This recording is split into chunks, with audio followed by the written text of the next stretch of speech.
pecado, continuar falando sobre pecado, sobre conversão. E eu creio que o Senhor tem falado sobre esse assunto, arrependimento. E hoje eu quero falar um pouquinho com você sobre conversão genuína.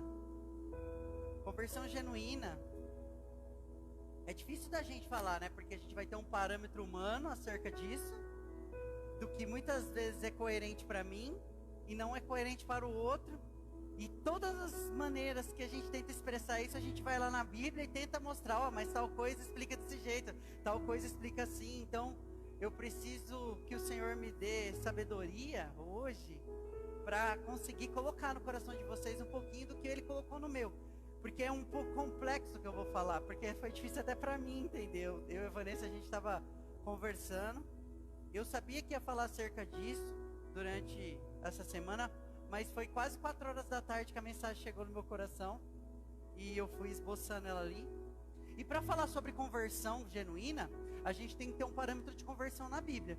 E na Bíblia existem vários parâmetros de conversão. Gente que se converteu top das galáxias e gente que foi horrível a conversão. Então, eu quero que você abra a sua Bíblia aí, no capítulo 8 de Atos.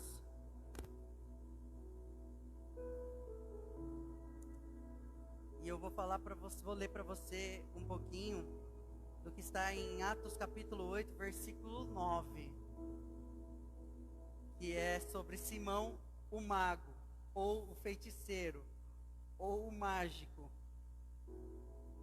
O versículo 9 diz o seguinte: um homem chamado Simão vinha praticando feitiçaria ou mágica durante algum tempo já naquela cidade, impressionando todo o povo de Samaria, e se dizia muito importante, e todo o povo, do mais simples até o mais rico, lhe dava atenção e exclamava: este homem tem poder divino, conhecido como grande poder.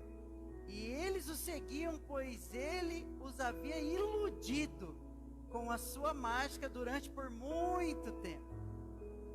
No entanto, quando Felipe lhe pregou as boas novas do reino de Deus e do nome de Jesus Cristo, creram nele e foram batizados, tanto os homens como mulheres. O próprio Simão também creu. Olha que coisa interessante. A Bíblia diz que o próprio Simão também creu. E seguia Filipe por toda observância.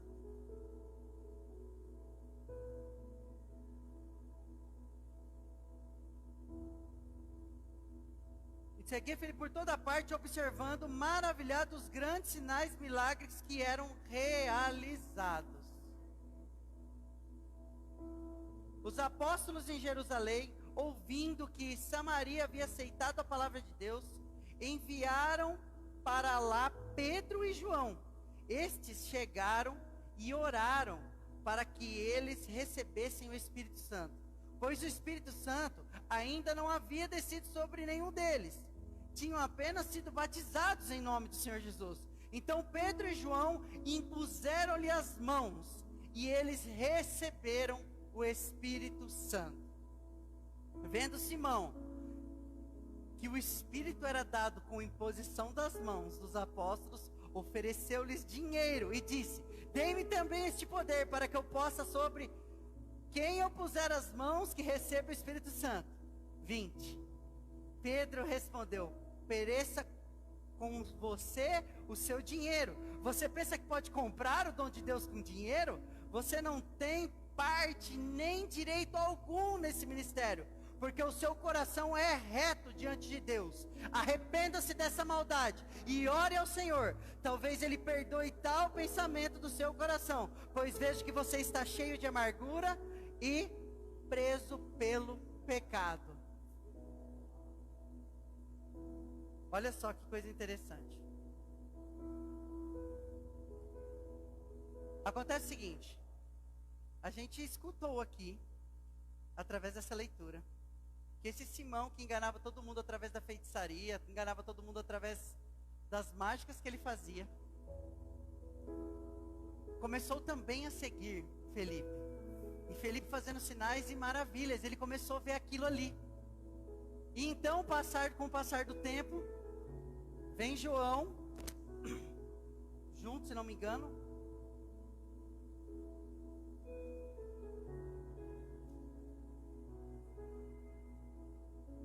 Pedro e João vieram e começaram então a impor as mãos sobre as pessoas para que elas recebessem o Espírito Santo de Deus.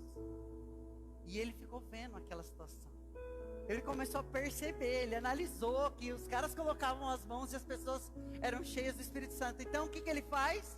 Vai até essas pessoas e fala o seguinte: ó, me dá um pouco disso aí também, eu pago para ter isso. E a resposta foi qual? Ofereça você e o seu dinheiro, porque esse ministério não lhe pertence. Que é interessante que no começo dessa leitura, nós vemos que ele creu e foi batizado. E esse é o retrato que nós temos, digamos assim, hoje em dia, do cenário da igreja brasileira.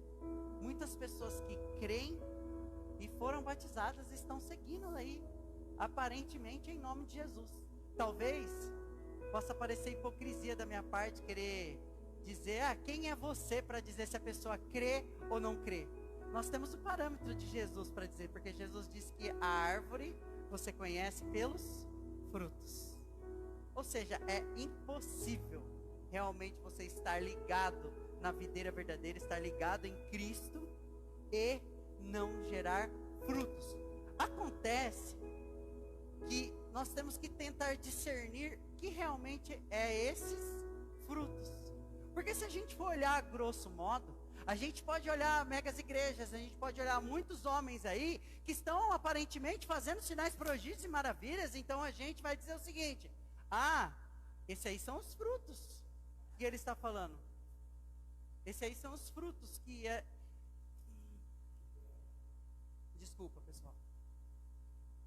Esses são os frutos que a Bíblia está narrando que nós devemos ter. A gente olha para as pessoas e vê elas fazendo algumas coisas em nome de Deus que aparentemente é bonita aos nossos olhos, e a gente diz, olha, esses aí são os frutos. É esse tipo de fruto aí que eu quero. Só que na verdade, a conversão ela ocorre de várias maneiras e com vários fatores. E hoje eu quero falar com vocês acerca de um tipo de conversão, uma fase da nossa conversão, que é a parte interior, não a parte exterior que as outras pessoas podem ver. Porque o que mais tem é pessoas se dizendo cheias do Espírito Santo, fazendo até coisas que aparentemente aos olhos de Deus são frutos, são sinais bonitos, mas por dentro, ou seja, entre realmente ela e Deus ainda não houve a conversão genuína. E é isso que acontece. É isso que a gente tem que começar a buscar para não perder esse discernimento. Porque talvez eu esteja tanto tempo dentro da igreja e ainda não tive essa conversão que o Senhor gostaria que eu tivesse. Talvez o que eu tenho feito, achando que realmente me converti, é só uma conversão exterior. Aparentemente parece que estou convertido, aparentemente parece que estou gerando frutos, mas o mais importante, que é aquilo que nasce de dentro para fora, que é o que faz a nossa mente andar alinhado com a mente de Cristo, isso sim é o que o Senhor deseja. Porque a palavra diz, né, o que adianta você ganhar o mundo todo e perder a sua alma? Não adianta. Tem muita gente aí que aparentemente está ganhando o mundo todo, mas vai chegar na hora e o Senhor vai dizer, apartai-vos de mim porque eu não vos conheço. E pensando nisso, eu fiquei com aquilo no meu coração, falando, Senhor, mas e aí? Qual é então essa genuína conversão? Qual é então essa genuína transformação que o Senhor deseja? E se a gente continuar lendo aqui o capítulo 8 de Atos, a gente vai ver algo muito interessante acontecer, porque nós vemos logo em sequência uma nova conversão acontecendo aqui. Nós vemos logo em sequência uma nova conversão acontecendo, que é do eunuco. E é interessante, o resultado é diferente do resultado de Simão. Porque a Bíblia diz que Simão creu, a Bíblia diz que Simão foi batizado, Mas a Bíblia diz ao mesmo tempo que Simão ficou ali perseguindo os sinais, querendo aprender como é que fazia, porque ele ganhava dinheiro fazendo mágica e ludibriando as pessoas. Ele ganhava dinheiro fazendo esse tipo de coisa. Então, quando ele viu que os caras colocavam a mão, ele provavelmente pensou, bom, se eu tiver isso daí, eu vou conseguir tirar muito proveito dessa situação. Eu vou conseguir tirar proveito dessa situação. E foi até aí, ele ofereceu dinheiro. E nessa vida a gente sabe que quando se trata de coisas de Deus, os falsos profetas sempre misturam as coisas de Deus com dinheiro, não tem jeito. Eles não deixam o Espírito Santo agir no coração de uma vida transformada, porque uma vida realmente transformada e genuína, você não precisa falar para ela, você tem que dar dinheiro, você tem que ofertar, você tem que ajudar o próximo caído, necessitado, você não precisa. O Espírito está atuando na vida dessa pessoa de uma maneira tão poderosa e transformadora, que ela cumpre tudo aquilo que lhe é necessário e lhe proposto por Deus, sem que ninguém tenha que ditar nada. As Escrituras ensinam as pessoas a andar como se deve, com a vontade que o Senhor deseja. E sabe, é interessante porque o Simão, ele ficou olhando para aquilo, e eu tenho certeza que ele pensou, porque senão o Espírito não tinha revelado, nem para Felipe, nem para João, nem para eles que estavam ali, olha, pereça você com o seu dinheiro. Pereça você e o seu dinheiro, porque sabe o que acontece? Você não está preocupado em estar cheio do Espírito Santo para poder ir lá e transformar pessoas. Você está preocupado realmente em ter vantagem sobre isso. Ore e se arrependa.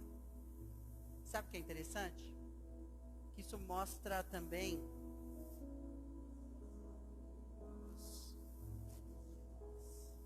quando estamos na caminhada com Deus e ainda não temos aquela intimidade com o Senhor.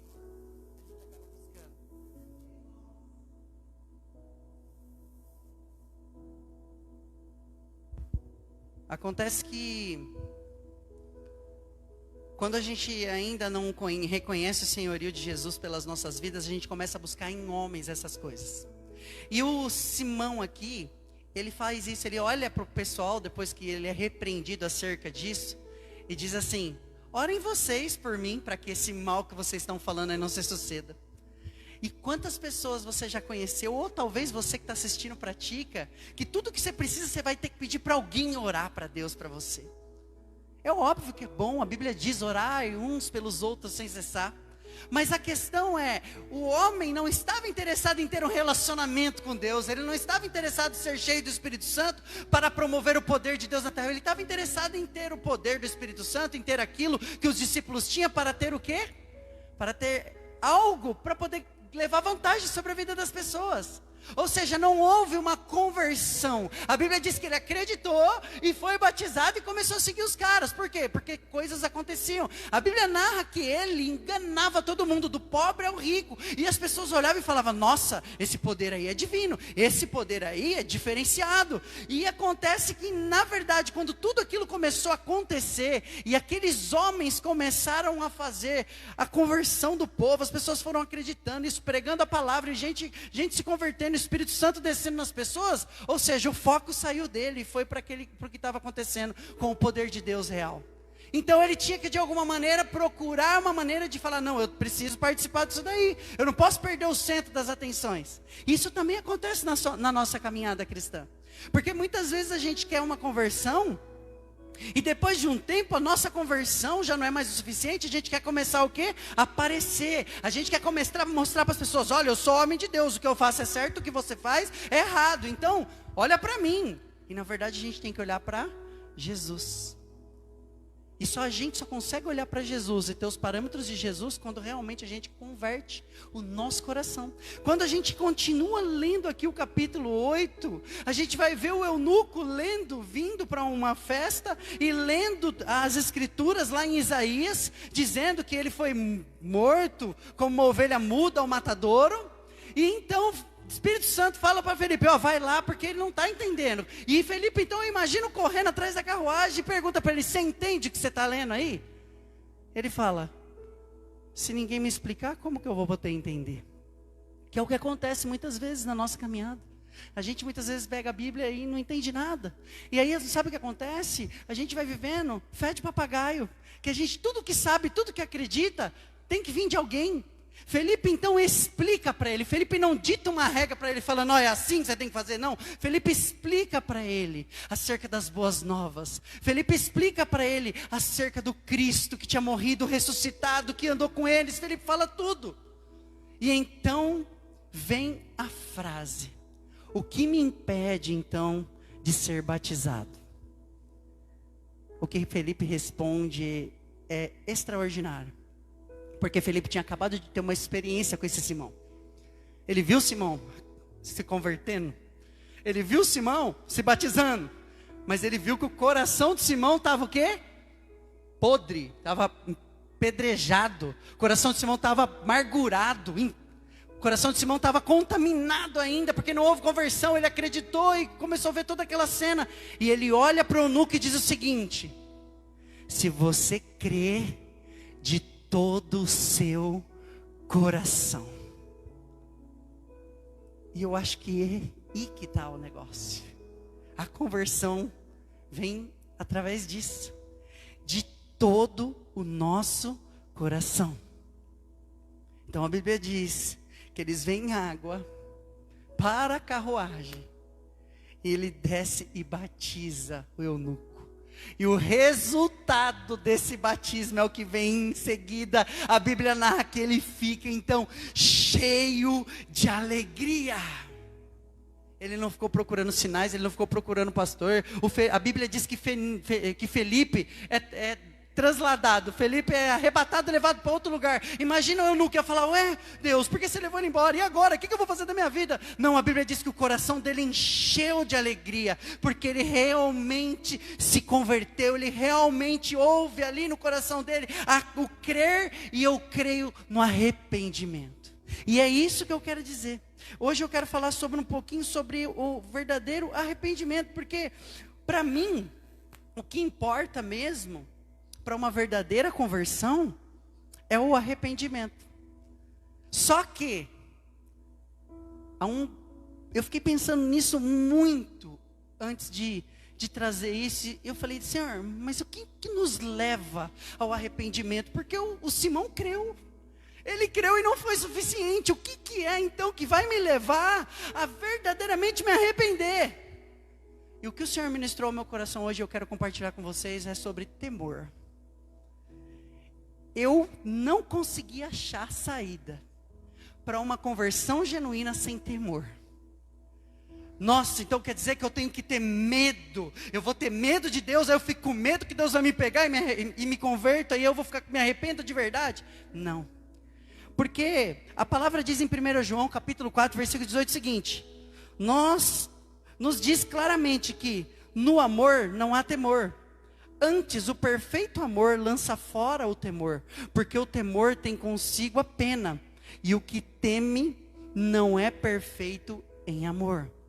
Vou ler de novo. No amor não há temor. Antes, o perfeito amor lança fora o temor, porque o temor tem consigo a pena, e o que teme não é perfeito em amor. Então significa aqui que temor não é ter medo.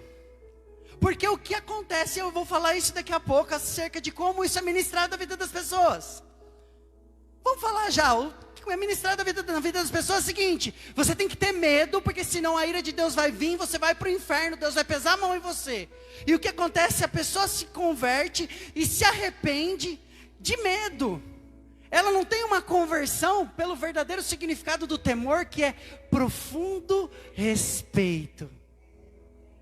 Olha que coisa interessante. Não é pelo profundo respeito, porque o temor é o quê? É profundo respeito. Não é remorso do que eu fiz, eu respeito a Deus. E eu amo. Viu que aqui falou que o amor não há temor? Por quê? Porque esse temor é profundo respeito, é um amor tão grande que você sente por Deus, que você fica arrasado em desapontar Deus. Você fica com o seu coração destruído quando você faz algo que você sabe que desagrada a Deus, pela bondade dele. Ou seja, o Senhor fez o que fez, então ele não merece que nós venhamos fazer coisas que entristecem o coração, porque ele é nosso pai. E um pai fica arrasado quando vê um filho fazendo coisas horríveis. Você que já foi filho, seu pai ficava feliz quando você fazia coisa errada? Ou você que tem filho, seu filho faz uma coisa muito ruim, como é que fica o seu coração? E é interessante que o temor é amar tanto, a ponto de não querer decepcionar e nem entristecer a Deus. Temor é reconhecer a profunda grandeza e misericórdia do Senhor, daquele que tem poder de nos destruir apenas com o estalo de dedos, mas prefere nos amar incondicionalmente. Eu creio que para o arrependimento realmente de um laço do homem para Deus, precisa desse profundo amor com Deus, desse temor de olhar e falar: Senhor Deus, olha Pai, eu fico muito mal quando eu faço alguma coisa que eu sei que te desaponta. E quando nós entendemos e temos esse temor, esse respeito pelo Senhor, nós entendemos e temos essa admiração e falando: Senhor, eu não merecia o que o Senhor fez, eu não merecia o Senhor ter morrido, eu não merecia que o Senhor descesse da sua glória e se fizesse pecador sem pecado no meu lugar, não merecia isso, nada disso, Deus, eu não merecia. Quando você entende isso e começa a alinhar esse coração com o coração de Deus, quando você começa a ser desse jeito, começa a gerar realmente no seu coração, aí sim um verdadeiro arrependimento. Porque esse arrependimento, é ele que vai começar a transformar você por dentro e não por fora. Porque eu fiquei pensando acerca de arrependimento, eu falo: mas Deus, e quando a pessoa então diz que conheceu o Senhor e se arrepende? E talvez a maioria de nós, quando faz isso, nós nos arrependemos para nos livrar da culpa. Eu me arrependo. Você se arrepende? Não, agora eu me arrependi. Porque estava um peso muito grande sobre mim aquilo que eu cometia. E eu preciso andar em paz, eu preciso ter paz. Então ela se arrepende para ter paz, ela se arrepende para conseguir caminhar, ter paz na vida dela. Mas ela não se arrepende, ela se arrepende para mostrar para as pessoas: olha, eu me arrependi, agora eu não faço mais aquilo. Mas ela não teve uma conversão entre ela e Deus, um arrependimento no coração, ao ponto dela olhar para Deus e falar: Senhor, a minha preocupação é contigo, Pai. A minha preocupação é com o Senhor, Pai. Eu estou preocupado é que o Senhor realmente sonde o meu coração e veja, Senhor, que eu estou verdadeiramente com o meu coração quebrantado e contrito, porque eu estou triste. Assim como o Senhor se sentiu com intensa agonia, eu estou com meu coração entristecido, porque eu simplesmente faço ou fiz o que te desagrada. Eu preciso, Senhor, eu preciso que o Senhor veja que eu estou realmente arrependido. Não preocupado nem com a minha paz, nem com as pessoas, nem com o que os outros vão achar, mas preocupado, Senhor, com o que o Senhor sente a meu respeito. Você imagina só, se o nosso caminhar com Deus realmente fosse desse jeito. Primeiro fato para o arrependimento: reconhecimento do pecado. É reconhecer. Tem um problema, tem muitas vezes na nossa vida que a gente não reconhece que está errado. E a gente persiste naquilo. Está causando mal, está ferindo pessoas, está te afastando de Deus, você está ficando vazio, mas você continua pecando. Porque o evangelho, ele tem que fazer o que? Ele tem que trazer esse tipo de sensação no seu coração. É desejo do arrependimento. É falar: Deus, eu não aguento conviver com o pecado. Eu não aguento conviver. Eu não aguento andar assim. Eu não aguento mais andar nessa vida que eu estou. Eu preciso mudar. Então o primeiro passo é: eu olho para o pecado, eu olho para aquela atitude e falo: Senhor, eu erro aqui. Eu estou errando, Pai. Eu estou errando nessa condição. E eu não quero mais errar nessa condição. Eu preciso mudar. Esse é o primeiro passo para o arrependimento. O segundo é odiar o pecado. O segundo é odiar aquela atitude que você faz, que você sabe que desagrada a Deus, que te afasta de Deus e que ainda, para ajudar, fere pessoas. Tem muita coisa que a gente faz que não é um pecado somente nosso, que a gente faz, que machuca só a gente, fica triste você lá, e você pede perdão para Deus. Tem coisas que você faz que está afetando a vida de pessoas, que está impedindo pessoas de mudar de vida, porque a gente é ligado a uma sociedade, a famílias, a ministérios, e existem coisas que a gente faz que impede pessoas de crescer, ou seja, você peca e leva os outros ao pecado também. Porque se você impede seu irmão de chegar a algum lugar, se pessoas dependem de você para alguma coisa e você não cumpre aquilo, de alguma forma você está atrapalhando a vida de pessoas.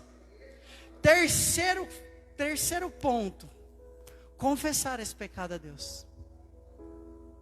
Confessar a Deus é pôr a cara no pó e assumir que o que você faz não agrada.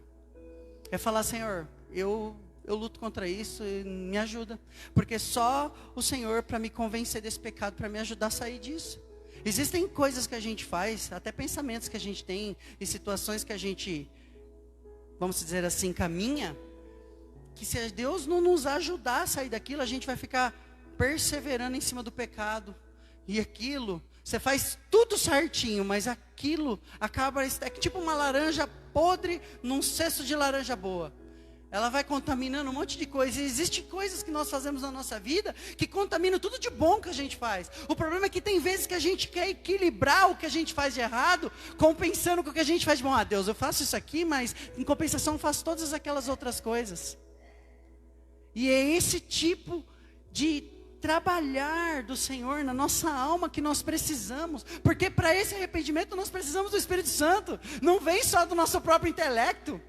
Quando a Bíblia diz lá em Tiago assim, olha, peça-lhe sabedoria que ele dá de bom grado àquele que pede, a mesma coisa, peça a Deus para que você largue dessa porcaria que você faz, para que você abandone essa vida, para que você escolha um caminho realmente que agrada o Senhor, e eu tenho certeza que vai convencer você do pecado. O problema é o quê? A gente clama acerca disso?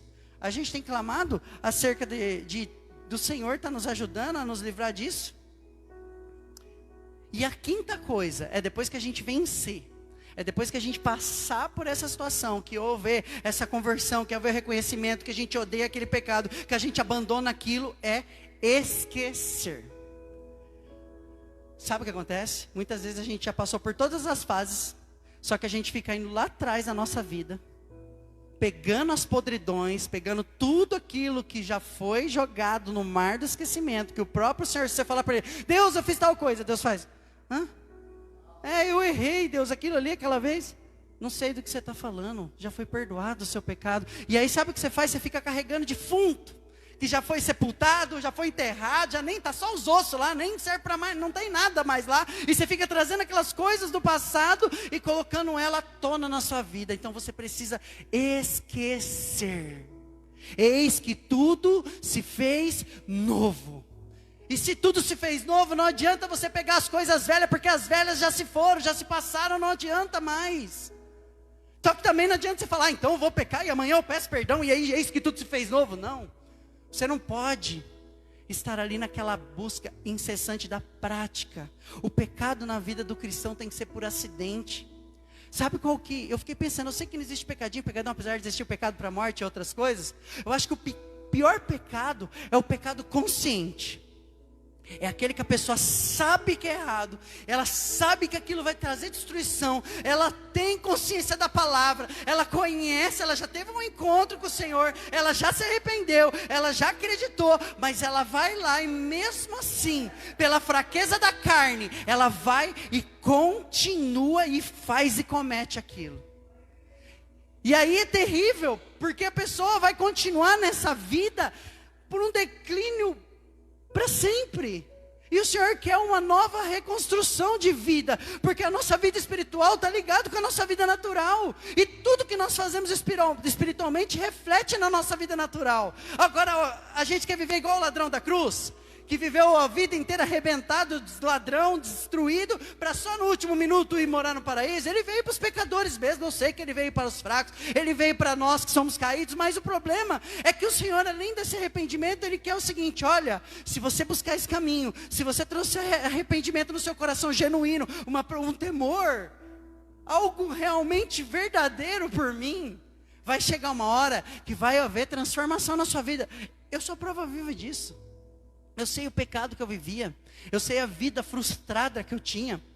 Incessante, uma busca sempre por coisas materiais, sempre porque eu vou ser feliz a hora que eu comprar isso, eu vou ser feliz a hora que eu tiver aquilo, e sempre faltava algo, e cometendo pecados, e mais pecados, e mais pecados, porque eu não tinha esse entendimento, eu não conhecia, não tinha esse temor que eu tenho hoje, de falar, Senhor, miserável pecador que eu não sou nem digno de estar pregando isso, porque a Bíblia diz que não há um justo sequer, o que eu estou fazendo aqui?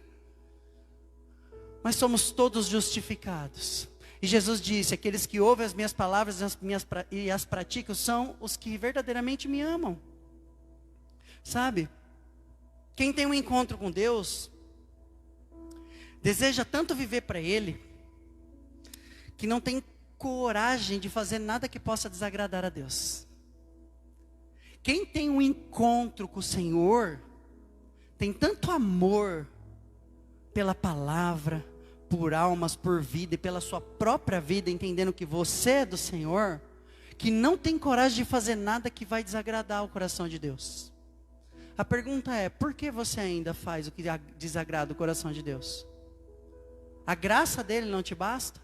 O amor dele naquela cruz não te é suficiente? Você quer crucificar de novo? Se pudesse, quer falar, Jesus, desce de novo, vamos te pregar de novo, para ver se dessa vez eu acredito, que foi real, que o Senhor passou, o sofrimento que o Senhor trouxe, que o Senhor passou quando o Senhor desceu aqui, não é suficiente? Será que eu só acredito de conhecer a letra, mas aquilo não entrou no meu coração, a ponto de transformar minha vida? Como que é? Eu vou continuar assim, para sempre? Porque o Senhor morreu, então como diz Paulo, né, onde havia pecado, superabundou a graça. Então vamos pecar bastante, vamos arrebentar com tudo, porque isso superabunda a graça um montão. Não, porque a palavra diz que não sou eu mais que vive, mas Cristo vive em mim. Eu não vivo mais agora pela minha carne, eu vivo pela fé. E é interessante, que se você voltar lá para o Simão, ele ficava atrás de tudo aquilo que ele via. E a fé é o firme fundamento do que não vemos. Ele via os sinais. Ele via. E tem gente que vive assim, está dentro da igreja e só vive de revelação. Só vive de campanha. Só vive de não sei o quê. Faz 20 anos que está na igreja fazendo campanha. Faz 20 anos que está na igreja queimando fogueira santa. Está 20 anos que está lá. E não muda, e a pessoa não abre os olhos espirituais e fala, Senhor, o que eu estou fazendo da minha vida? Eu preciso de algo novo. Eu preciso realmente ter um encontro com você. O problema é o seguinte, se os homens dito cujos de Deus ensinarem a verdade, essas pessoas serão libertas. E só Jesus liberta, é só a palavra que liberta. João 8,36, por quê? Portanto, verdadeiramente, se o Filho vos libertar, vocês serão livres de verdade. Agora, se eu preciso manipular sua mente, se eu preciso manipular seu coração, se eu preciso te manipular para conseguir arrancar dinheiro de você, para manter você com medo de mim, para manter um poder sobre a sua vida, como é que eu vou te ensinar a ser livre em Cristo? Eu não posso. Eu preciso ficar colocando nas entrelinhas. E aí você também não se preocupa em mergulhar na palavra e nem viver realmente o que Jesus pede. E você fica cativo na mão de homens. Paulo escreve a Timóteo. Paulo escreve dizendo, olha, nos fins dos tempos, com comichão nos ouvidos, não suportarão a sã doutrina. Sabe por quê? São seguidores de placas, seguidores de homens e seguidores de usos e costumes. Vive tudo meu pastor, da minha igreja tal, porque as vestes, porque eu faço, porque eu vou, porque eu aconteço. Mas não são seguidores de Cristo, da palavra, e nem seguidores da sã doutrina, que leva o ser humano ao profundo arrependimento e ao profundo temor. Gente, você acha que você precisa mesmo ter que falar para alguém que ela precisa ajudar quem está caído? Quem está cheio do Espírito Santo? Você acha que essa pessoa que estiver cheia do Espírito Santo precisa falar para ela, olha, você precisa cuidar das pessoas, não só da sua própria vida. Você precisa, de alguma forma, gerar os frutos do Espírito por onde você passa, exalar o bom perfume É automático. É estar ligado na videira verdadeira. É amar o Senhor de todo o seu coração, de toda a alma, de todo entendimento. É você realmente buscar de todo o seu coração um temor, um amor, uma paixão pelo Senhor. A ponto de ter desespero quando você vê que o que você vai praticar vai afetar a vida de pessoas e a sua vida com Deus. Porque se eu não tiver uma vida com Deus, como que eu subo aqui para ministrar algo para você? Como que você vai querer chegar para pessoas e falar de Deus para elas, se você ainda continua na prática daquilo que realmente desagrada o Senhor? Ai, mas o Senhor morreu pelos meus pecados. Ele morreu. E você está satisfeito com a sua vida? É assim que está bom para você? Você tem que olhar para a tua caminhada com Cristo. Ou você que ainda não tem uma caminhada com Cristo, mas deseja isso. É uma graça que alcança, sabe? E talvez os sinais já estão aí presentes na sua vida. E você está passando anos e anos e anos. Tem talvez você que não conhece profundamente ou a Deus, porque se você falasse, conhece a Deus, todo mundo fala conhece Deus, todo mundo tem fé em Deus, mas quando você pergunta sobre o Evangelho, não sabe nada, não conhece nada de Jesus. Como é que você vai fazer o que agrada? Como é que você vai conhecer aquele que te amou a ponto de morrer por você? Se não há profundo arrependimento, se não há profundo constrangimento do seu coração acerca de falar, Deus, eu preciso mudar, eu preciso nascer de novo verdadeiramente. Como que vai ser? A gente vai continuar a vida inteira desse jeito. A gente vai continuar a vida inteira fazendo isso e achando que está certo. Chega uma hora que a gente cansa de sofrer. Porque mesmo que você sofra estando em Jesus, o fardo é leve e o jugo é suave. Agora, quando você sofre sozinho, você conta com a sorte, sabe?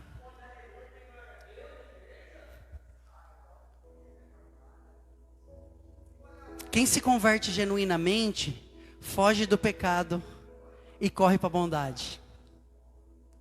Foge do pecado, daquilo que faz mal, e corre para aquilo que é bom.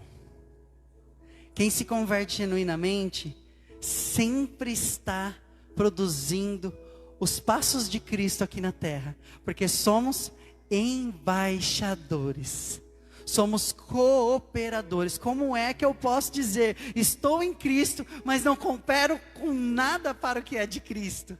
Então você tem que olhar para a sua vida, olhar e falar, Deus, eu preciso de mudança, porque os anos estão passando, as atitudes estão acontecendo e eu não estou fazendo nada, e eu estou com aquela falsa ilusão de que eu preciso, eu estou indo para a igreja, eu estou até fazendo alguma coisa, mas no final das contas, Deus, eu não estou vendo nada espiritual acontecer, eu não consigo gerar nada na vida de ninguém, nem na minha própria vida. Eu estou dependente de pessoas, de placa, de situações para mim poder ter experiências com Deus. E eu estava conversando essa semana, eu acho que, não sei se foi com o Fábio, com quem foi, e a gente estava falando sobre as experiências espirituais.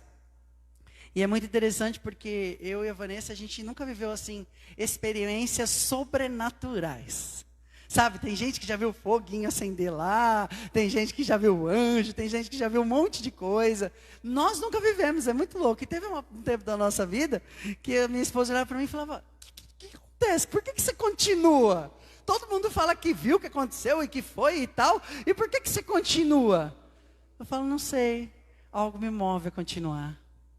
E que seja, simplesmente pelo simples fato de poder subir aqui e ministrar uma palavra ao seu coração, que você viva o sobrenatural, que você veja anjos, que você veja mato acendendo, eu não sei, qualquer coisa que for necessário. Mas eu também conheço pessoas que falaram que já viram Jesus frente a frente.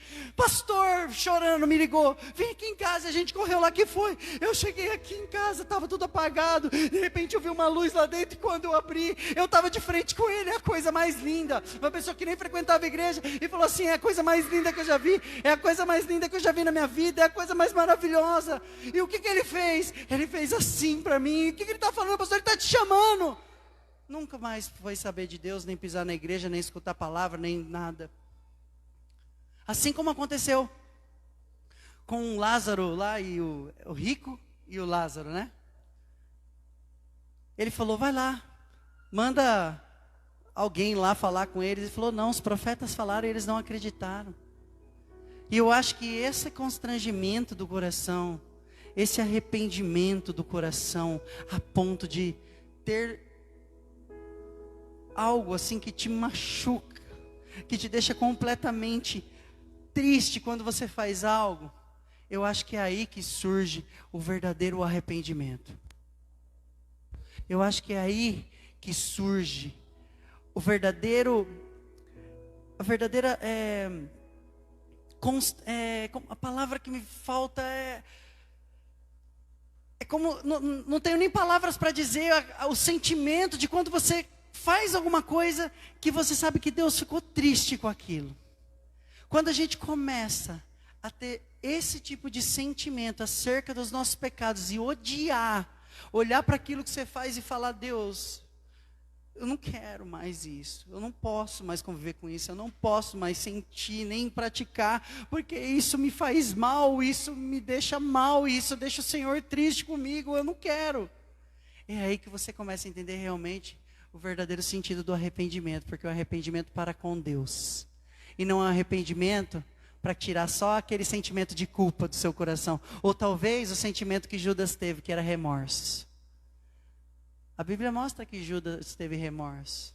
Só que quando há remorso e não há arrependimento, acontece a morte. No caso de Judas, especificamente foi literal. Mas no nosso caso, muitas vezes é espiritual. E o pior problema é quando a gente segue com essa morte espiritual, achando que porque fazemos algumas coisinhas estamos andando com Deus.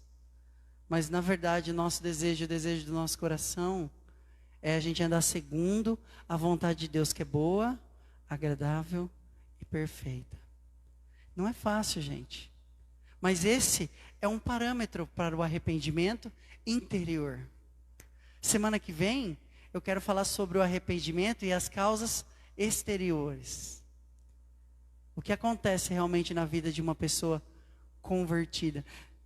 Por diversas vezes eu falo, sabe, para as pessoas acerca de uma verdadeira busca, uma verdadeira entrega, quando você acha que se converte. Porque na maioria das vezes o primeiro passo que a gente dá é com a religião, não é com Jesus. A gente está tão cansado, oprimido, pesado, e a gente vai num lugar onde a gente escuta, olha, Jesus vai mudar a sua vida, vai mudar a sua história, vai resolver seus problemas, seu dinheiro está acabando, vai voltar, você vai ganhar dinheiro, você vai ficar rico. Então, tudo aquilo te traz um certo conforto, você tem esse primeiro encontro, mas depois vem o encontro com o Senhor. O encontro de verdade, que é onde você começa a entender o que realmente é esse encontro. E aí isso começa a trazer frutos externos. O problema é que a religião, ela te muda de cara externamente. Por dentro você continua com os maus pensamentos, você continua praticando as coisas que você praticava, que ninguém vê. Agora, para um povo, para uma sociedade, você não pode, porque senão vai ter consequências. Seu pastor vai lá, vai te pôr de banco, vai fazer alguma coisa, você vai ser escandalizado no meio dos irmãos. Então, a primeira conversão que a religião te traz é exterior. Tanto que antigamente, quando você olhava uma pessoa e ela era crente, você sabia que ela era crente.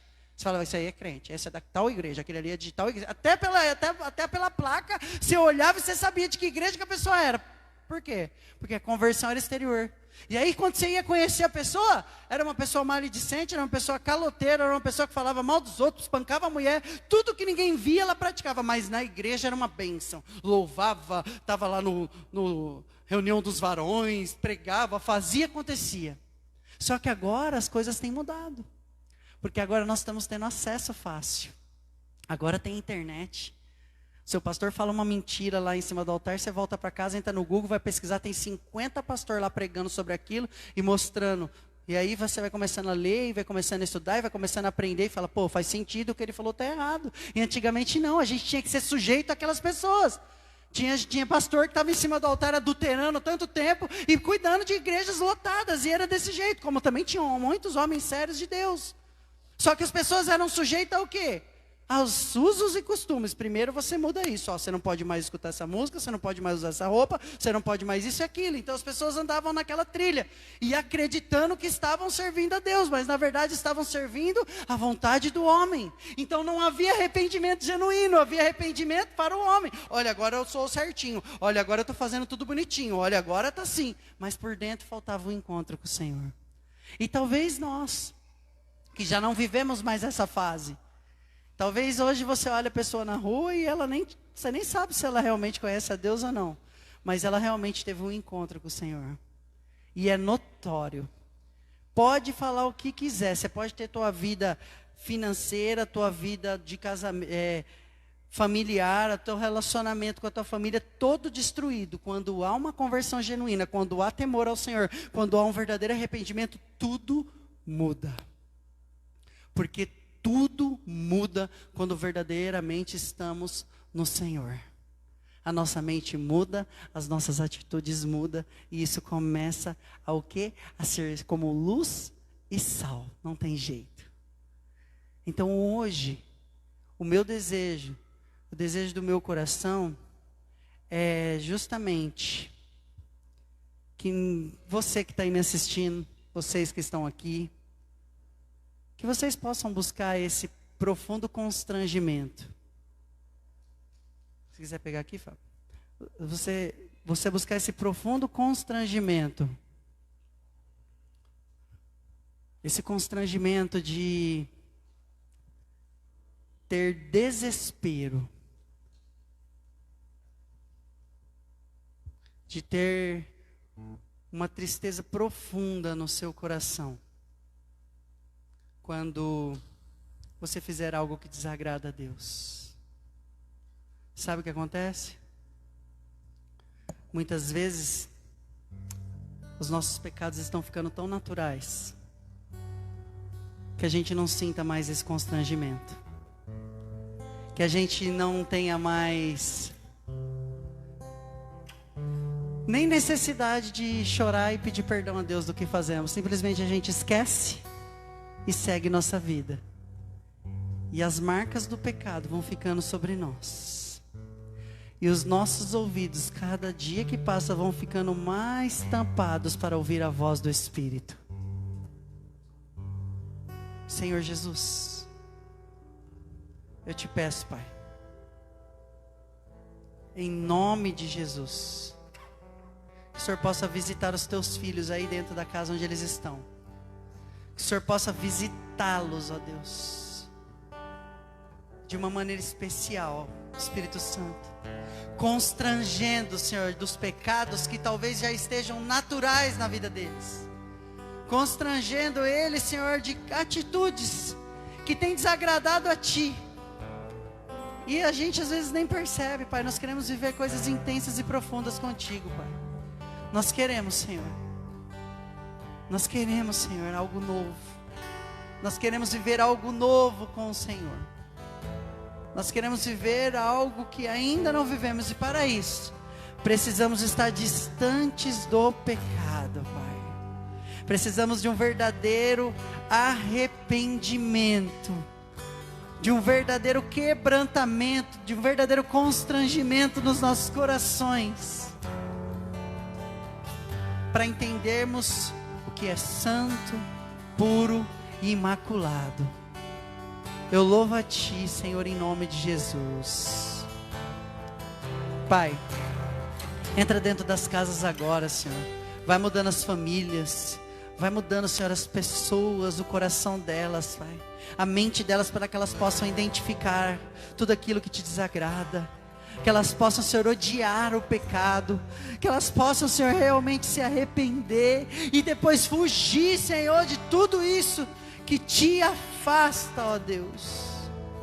E que nos afasta, Senhor, desse amor, Pai. Eu sei que nada pode nos separar do amor, mas o pecado é o que nos afasta de Ti, ó Deus.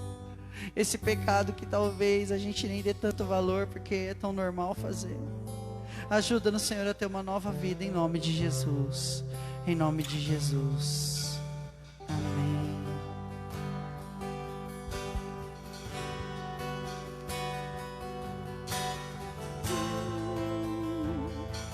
voltar, Senhor.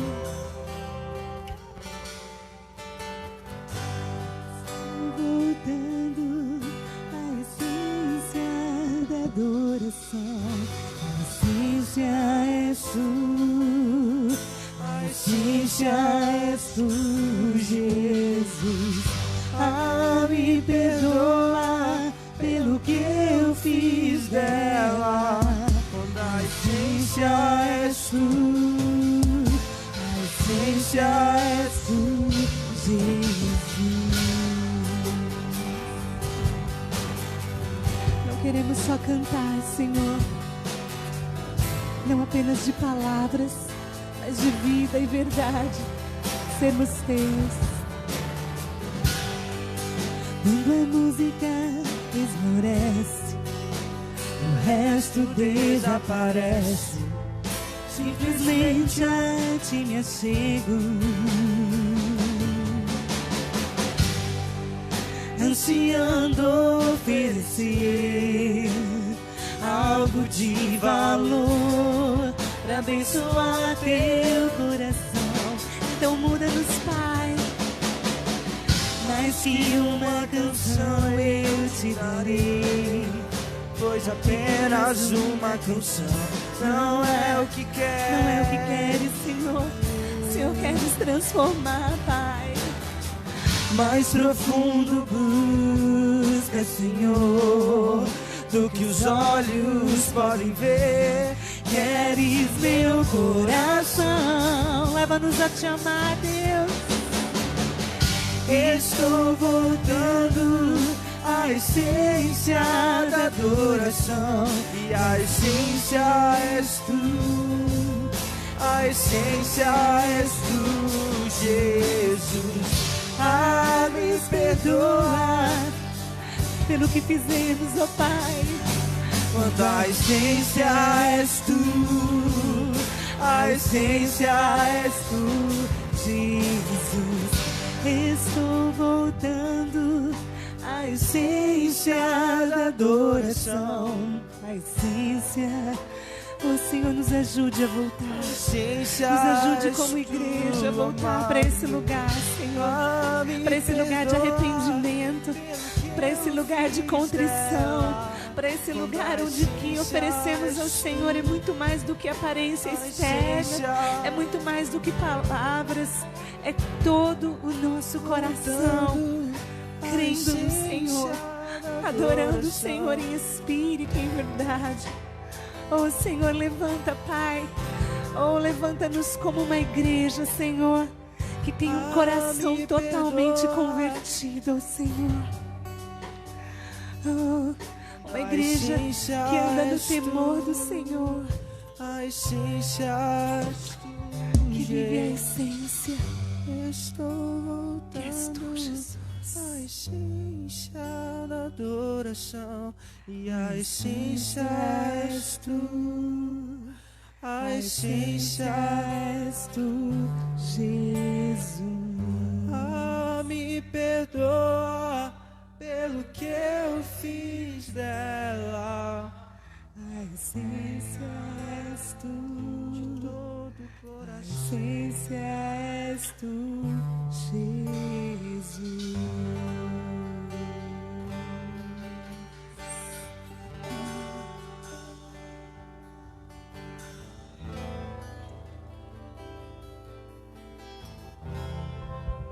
Aleluia. A essência és tu, Senhor. Nos perdoa, Pai. Nos perdoa dos nossos pecados. Pai, somos tão falhos, pecadores. Nós precisamos, Senhor, entregar realmente nas tuas mãos os nossos pecados, Pai, e abandonar ele. O Evangelho das Boas Novas, ele traz arrependimento, ele traz transformação, ele traz renovo, Pai. E talvez nós venhamos vivendo dia após dia sem arrependimento. Eu vou continuar assim mesmo. Deus, nós precisamos nos arrepender, Pai, e querer ser pessoas novas. Ser, Senhor, exemplos de homens e mulheres de Deus, e sem o arrependimento, sem o temor profundo, sem o profundo respeito. pela tua grandiosidade, pela tua misericórdia, Pai, nunca nos arrependeremos de verdade, Deus. Nós precisamos, Senhor, sentir esse arrependimento, Pai. Nós precisamos entender que o Senhor é o Deus poderoso que criou todas as coisas, que nos amou a ponto de se entregar. Que isso não seja só uma historinha, que isso não seja só uma história contada de 2000 anos atrás, mas que isso seja real. Enquanto isso não for real na sua vida, na minha vida, nós nunca nos arrependeremos e nunca veremos ao Senhor. Porque aquele que se arrepende de verdade, aquele que teme ao Senhor de todo o seu coração, que o ama de todo o seu coração, tem sua vida transformada.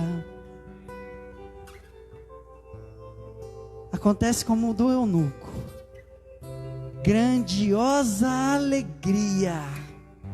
Não importa se na tristeza, não importa se na tribulação, se no dia mal, não importa se tendo, se não tendo, não importa se conquistando ou não conquistando, não importa, nós estamos felizes porque sabemos que temos o Senhor e que todas essas coisas passarão, mas a palavra e o Senhor não passará. Algo lindo que nos espera, algo maravilhoso nos aguardando. Nós não somos deste lugar, aqui não é nossa casa. Ele tem algo perfeito que nós não podemos imaginar, mas o Senhor também deseja que enquanto estivermos aqui, venhamos ser exemplo e referência dEle, em nome de Jesus. Amém? Estenda suas mãos, vamos orar, agradecer. Senhor, Pai, eu te agradeço, Senhor, por esta noite. Independente das dificuldades, ó Senhor, independente das lutas, independente daquilo que nos impede, Senhor, de pregar o evangelho do amor, Pai. Se verdadeiramente Cristo vos libertou, verdadeiramente sereis livres, ó Pai. Aleluia. Deus abençoe você dentro do seu lar, a sua casa. Não importa se você é o único que conhece, não importa se você é o único convertido, não importa se você é o único que se arrependeu, o Senhor é o de alcançar você e a sua casa. Você e a sua casa ainda servirá ao Senhor. Você e a sua família, não importa se você busca a Deus, o teu marido não, o Senhor vai alcançar ele. Não importa se sua esposa, não importa, o Senhor vai alcançar em nome de Jesus. Não deixe de cessar, não deixe de crer. Ele é o Deus poderoso, diante dele todo joelho se dobra e toda língua confessa. Que a graça, a paz e a consolação do nosso querido e amado Espírito Santo de Deus esteja conosco hoje todo sempre. Deus abençoe em nome do Senhor Jesus.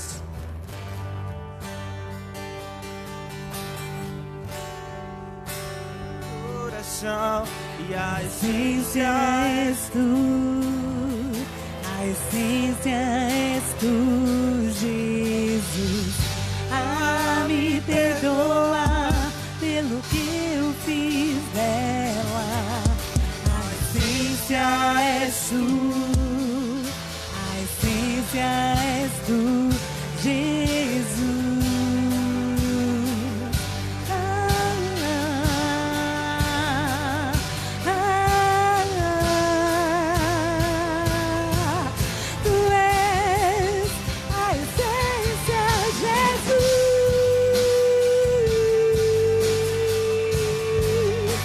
Eu corro para ti.